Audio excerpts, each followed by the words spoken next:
आदिवासी जनजाति आयोगले आदिवासी लक्षित योजना तथा कार्यक्रम ल्याउन तीनै तहका सरकारलाई सिफारिस गरेको छ।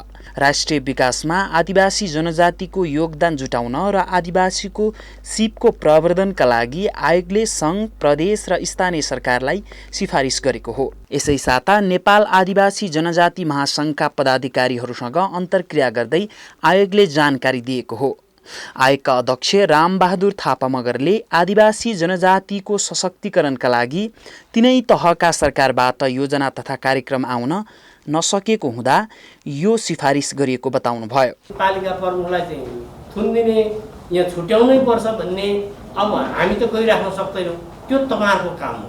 यो तपाईँहरूलाई हामीले व्यवहार गराउनको लागि, तपाईँहरूलाई यो जानकारी गराउनको लागि होइन। जस्तो तपाईँहरूले जनजाति महासङ्घका प्रतिनिधिहरू कति त अहिले स्थानीय पालिकामा उम्मेदवारहरू जित्नु भएको छ होला होइन, कतिपय पार्टीसँग एफिलिएसन पनि हुनुभयो होला। आफूले समर्थन गरेको पार्टीको नेताहरूलाई गर भन्न पनि सजिलो भयो होइन।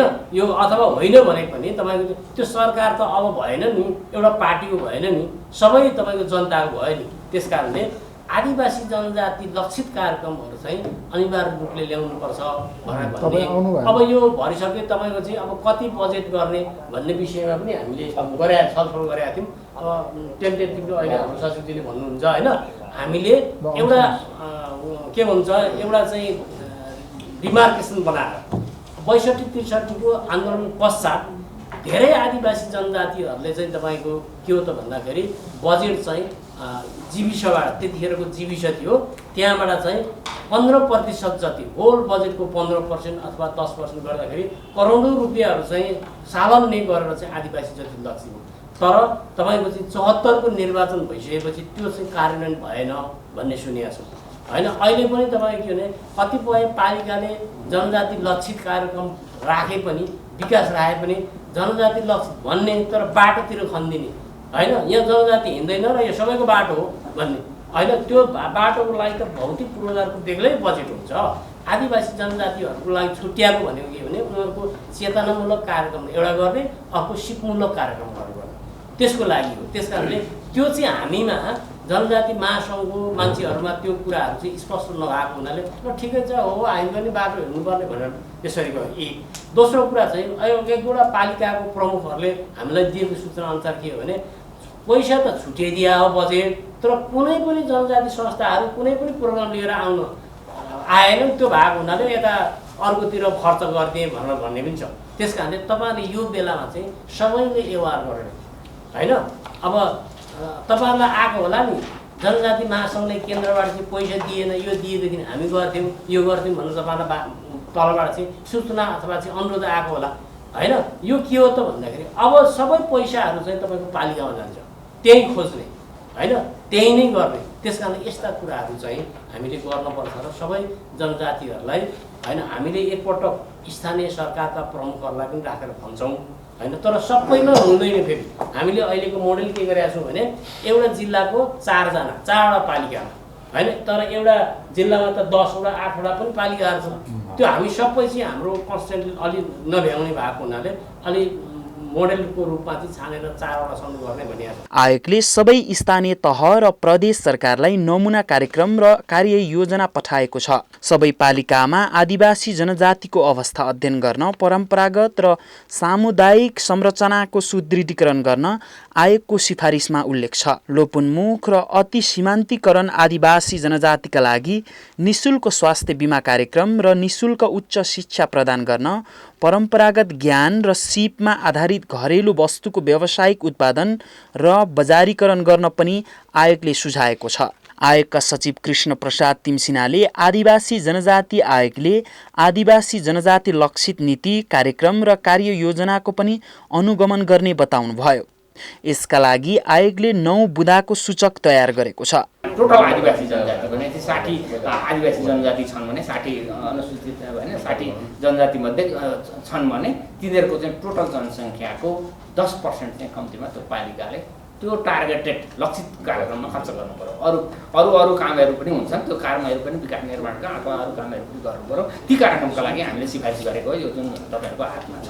अब यसै सन्दर्भमा अलिकति छलफल गरौँ होइन। अब त्यो आवश्यक छ र विशेष गरेर आय आर्जनका कार्यक्रम, जीवनस्तर सुधारका कार्यक्रमहरू र अध्यावधिक गर्ने तथ्याङ्क अध्यावधिक गर्ने कुरा त्यही जीवनस्तर सुधारकै लागि हो। त्यसका लागि चाहिँ खर्च गर्नुपर्छ भन्ने चाहिँ हिसाबले हामीले अहिले त्यो एजेन्डालाई लानुपर्छ कि भन्ने हो प्लिज।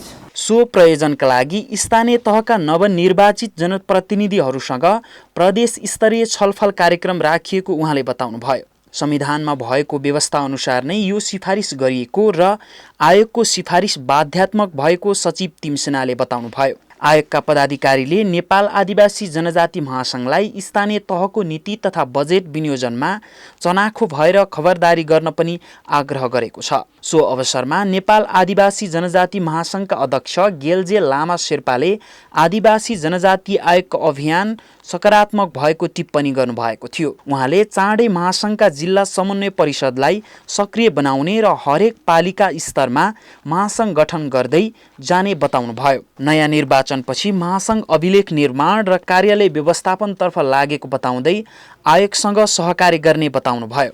अस्तिको विधानमा पहिलेको विधान अनुसार चाहिँ अलिकति चाहिँ यो प्रदेशमा गाउँपालिकामा हाम्रो जनजातिको छुटिएकोमा पनि अलिक खर्च गर्न चाहिँ व्यवहार रहेछ। अहिले हाम्रो चाहिँ जुन अहिले चाहिँ अस्तिको काउसमा भएको महाधिवेशनले चाहिँ विधान पनि अलिकति परिवर्तन गरेको छ। त्यो विधान चाहिँ हाम्रो महासचिवले प्रमाणीकरण नगरिकन सिडिओ कार्यालयबाट प्रमाणित नगरिकन चाहिँ त्यो लागू नहुन्छ। त्यो हामी प्रमाणीकरण गर्ने लाग्दैछौँ।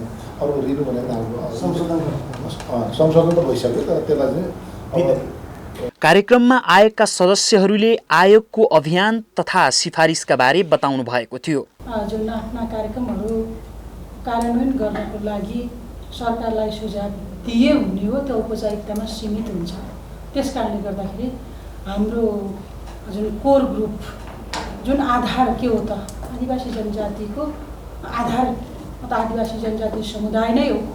आदिवासी जनजाति समुदायलाई माथि उठाउनको निम्ति र यो जुन आदिवासी जनजाति आयोगले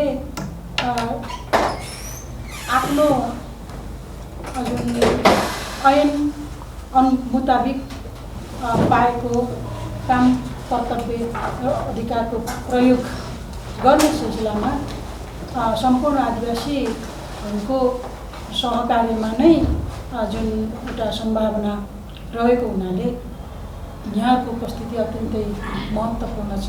यहाँको क्रियाशीलता सहकार्य महत्त्वपूर्ण छ।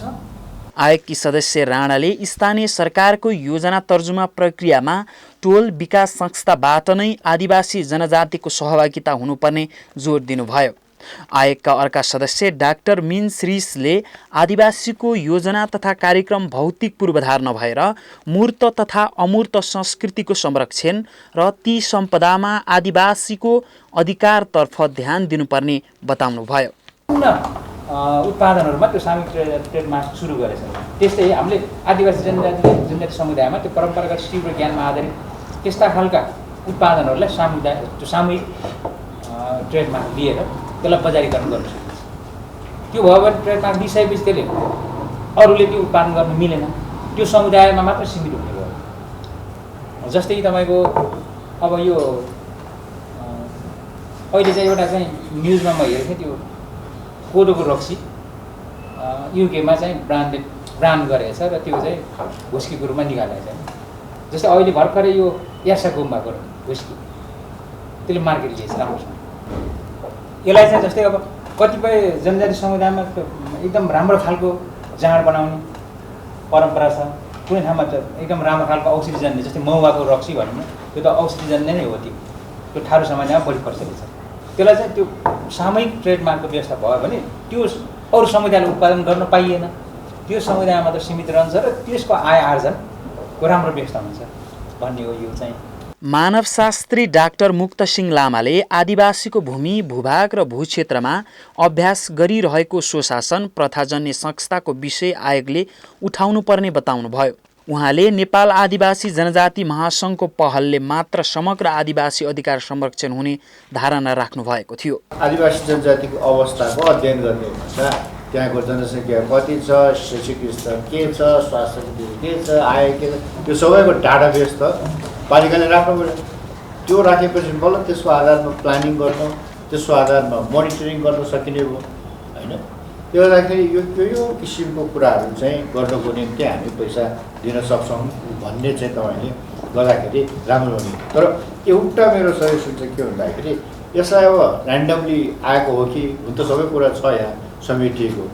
10वटा चाहिँ नै कार्यक्रम, 30वटा क्रियाकलाप छ होइन। 10वटा कार्यक्रम त्यो कार्यक्रम र क्रियाकलापको भिन्नता के हो त्यो अलिकति छलफल गर्नुपर्ने हुनसक्छ। तैपनि यो त उदाहरणहरू हो तपाईँको उदाहरण, त्यसले गर्दाखेरि स्याम्पल डकुमेन्ट हो। यसलाई स्ट्रिमलाइन गर्न चाहिँ मेरो सुझाव एउटा के हुन्छ भने तपाईँले जुन यहाँले अहिले स्ट्राटेजिक प्लान बनाइरहनु भएको छ त्यो स्ट्राटेजिक प्लानको तपाईँको 7वटा रणनैतिक उद्देश्यहरू छ। रणनैतिक उद्देश्य नम्बर 3मा यहाँको के छ, आदिवासी जनजातिहरूको आर्थिक सामाजिक विकासको र इम्पावरमेन्टको निम्ति काम गर्ने भन्ने चाहिँ तपाईँको हुन्छ होइन। त्यो उद्देश्य अन्तर्गत त धेरैवटा क्रियाकलापहरू आउँछ। उनीहरूको परम्परागत पेसालाई चाहिँ प्रवर्धन गर्नेदेखि लिएर आदि इत्यादि, जस्तो कि यसमा छुटेको तर महत्त्वपूर्ण कुरा उनीहरूको भूमिमाथिको अधिकार सुनिश्चित गर्ने, उनीहरूको प्राकृतिक स्रोतमाथिको अधिकार चाहिँ सुनिश्चित गर्ने, यो कुरा चाहिँ यहाँ छुटेको छ होइन। आदिवासी जनजाति आयोग आदिवासीका लागि स्थापित एकमात्र संवैधानिक निकाय हो। आदिवासीको सरोकारमा आयोगको पहल सकारात्मक रहेको छ। यसको निरन्तरता आयोगबाट र महासङ्घ जस्ता प्रतिनिधि संस्थाको चासो अनिवार्य छ। क्यामेरामा शैलेश डङ्गोलका साथमा सुजन सुनुवार, काठमाडौँ।